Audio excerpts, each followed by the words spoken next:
Hi everybody, I'm the multi-craftsman.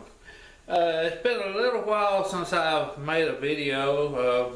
One thing, it's been kind of a warm summer. This is a garage and it gets quite hot in here. I have my fan. I have a very small air conditioner in the wall, but still it doesn't get rid of the heat. And I haven't made very many projects because my mind's been on some other things, and I have made a few, but I haven't made videos of them. But a couple of them I was just copying somebody else's project, and they do a much better job making the videos than I do anyway. I'm not a very good video maker, but I keep telling myself, if you don't keep trying, you won't get any better. So I'm going to keep trying to make a few videos. And you don't have to tell me they're not very good, because I already know I don't make very good videos. And also, I'm not a machinist, so I'm really just kind of like a home hobbyist. I'm learning to run milling machines and lathes and to make projects. And I kind of enjoy it, but when the weather is very hot, I don't enjoy it very much. I've decided I'm going to try to make another video. I ran into this the other day while I was out in the shop looking around, and I said this would be a good project to do. I think I'm going to try to attempt it, and I'm going to show you. This would be a useful project for almost anyone that has a small home shop of some kind. It would probably be a little bit fun along the way, and be very useful, and that's what projects are all about. So I'm going to show this one to you and try to do a better job of showing how it's made along the way. So I hope it turns out good, and I hope you enjoy it and find it useful. Thank you. Multi-craftsman Don Phillips here. Thank you.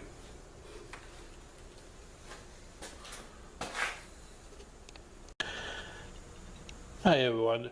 This is going to be my project. This is a very old Craftsman grinder. I've had it for so many years I can't remember when I did buy it, but it's probably nearly 30 years old, and the grinder works fine. But the little flats that you would lay the tools on got damaged and broke, and I bought this many years ago, and this has been a fantastic little anvil, or whatever you call the rest that the tools lay on. And this is what I'm going to try to build for my project. I'm going to build my own. This has a flat here. This has a groove. I think I'm going to replace it with a bar, which will make it much easier. It has a couple of arms, and it has a couple of pivot points here, and let's see if I can sit down. Yeah, I'm not sure if it shows. It looks dark in my camera. But anyway, it has a couple of pivot points, one being right here. There's another pivot point, has a lock screw right here. And this way you can adjust it just about any way that you want to adjust it, to lay a tool on or chisel. Just about whatever you're making to grind it, you can get the angle just like you want it. And this thing is really fantastic, and it's not attached to the grinder itself. It's actually attached to the top of my little cabinet that it's sitting on. So this is going to be the project, and I think it will be a very good project. Certainly will be very useful I know I found it very useful. And there are attachments that can be bought to go in these things. I think I have one somewhere. I forgot what it does. I think it holds chisels, and that way you can run them across the grinding wheel and keep keep it very steady and make a very straight cut. So this is going to be my project. The first piece is they use a base here, and the base here is basically a T. I just happen to have a piece of 3/8 angle iron. I think it was 3 inch by 3/8, and I'm going to substitute that in my project for this special T. So if you want to do otherwise, you could have a couple of pieces of flat bar and weld them and make a T, but I think the angle will do fantastic in my case. So alright, on with the project. Okay, this is a piece of 3-inch angle that I have cut a piece off of. This is 3 inch by 3 inch. Sure you can't see this. It's 3/8 of an inch thick, and that should be about 2 1/4. You know, it's not critical. You can make it just about any size you want it. And yeah, I'm looking at 2 1/4.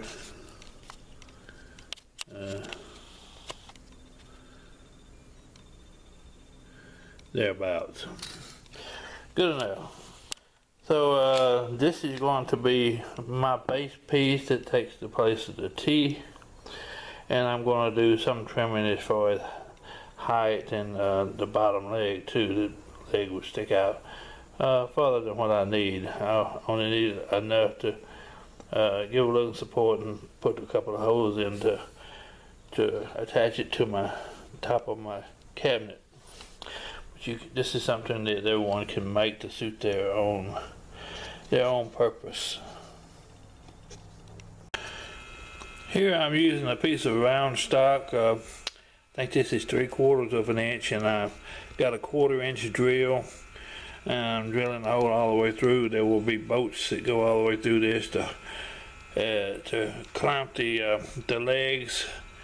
I think I'm going to need 2 of these. So basically, the diameter is not really important at this stage. I don't know exactly what they need to be, but I'm going to cut them just a little bit wider than the 2 1/4 inch piece of angle that I cut, and then get more accurate as I go along. It's a non-critical piece anyway. Okay, going to need 2 of these, and this is mild steel. I can't remember the number that goes with the steel, but it's just basic cheap steel. Okay, this is in my my bandsaw, and basically I'm just going to use my piece of angle here as a what they call a storage stick. I'm just going to lay it down and measure and make sure that it's just a little wider than the have no light over here in the corner, but you can see what's going on. I'm just basically using this piece of angle here is my width, and I'm making the round stock just a hair longer than the angle, and then I'm going to cut it about that size. I can always adjust later if I need to. I'm fixing to radius the little edges on this to get rid of some of the burrs so I don't get them in my finger.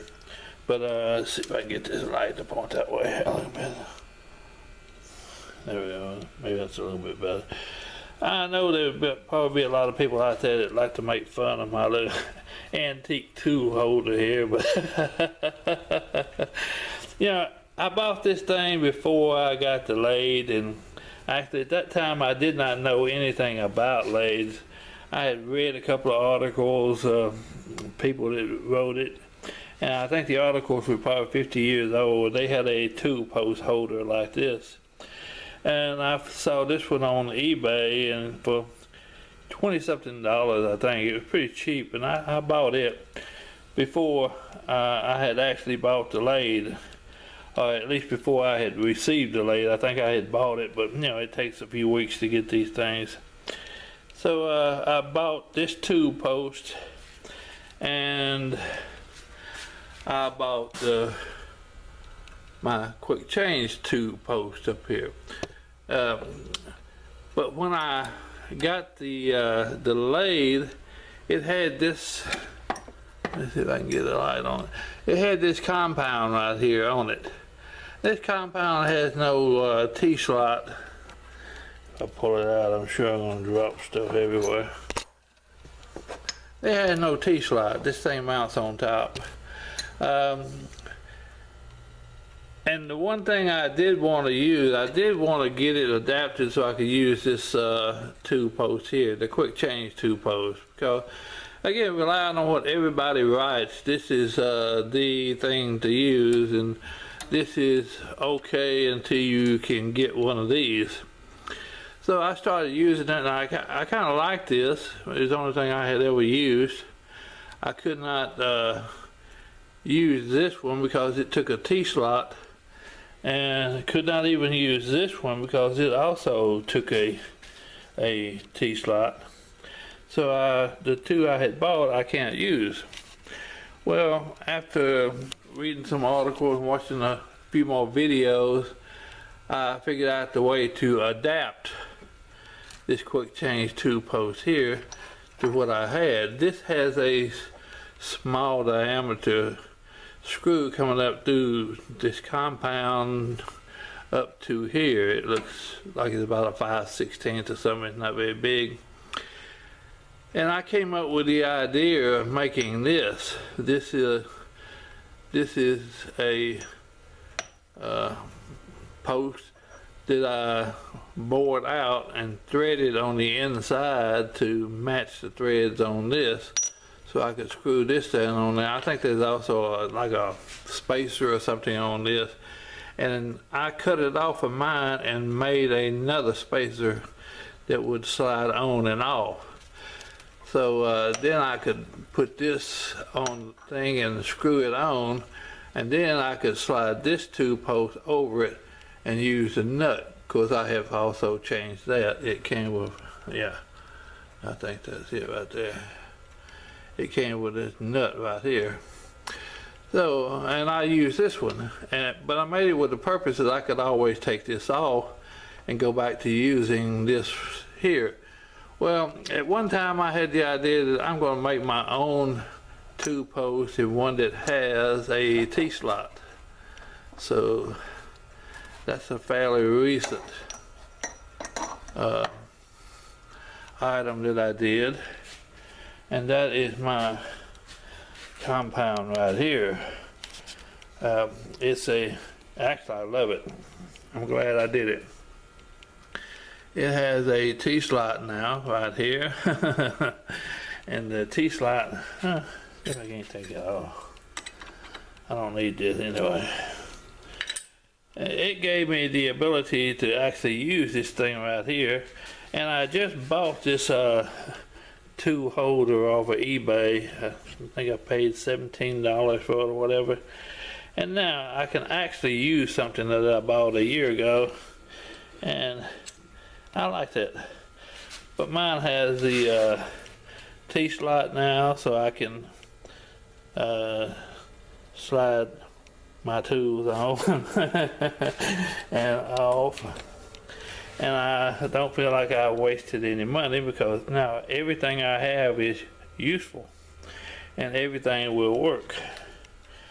So yeah. And recently, I think I saw Tom Lipton on Ox 2. He made a thing for setting the height of the tools. Well, I kind of copied his to a little bit, but I changed mine. He made a part on top that would swing out. It seemed like I made a video. I don't know if I ever posted it and put it on YouTube or not. But I made a video of making mine. Mine is pretty much similar to hers. It has a base and a piece here that is threaded and screws down in here. That way you can screw it out and adjust the height. It has a set screw right here where you can tighten down the set screw. when you get the height set. I just did not see any need, in my purpose anyway, of having a top washer like piece that would flip out. Mine seems to work pretty good just the way it is. I know sometimes it's a little bit difficult to get close to it, but with the lip underneath, let's see, with the lip underneath, the tool can just slide up under it, and it's real easy to set the height. I've used it bunches of times since I've made it, and it makes the setting up the height very easy. Normally I just guess at it and put it eyeball, and if it makes a little titty right here on the end of it, well, I can adjust till it takes it off and it's adjusted right. But this is fun to use, and it serves its purpose, and it works good. I just thought I'd show that. That's another project. I'm not sure if I showed it when I made it, but anyway, it's fun, it's simple, and it's practical, and it works. So anyway, all right, so maybe I should just go ahead and put this back on, but the time being here, takes two hands to put two posts on.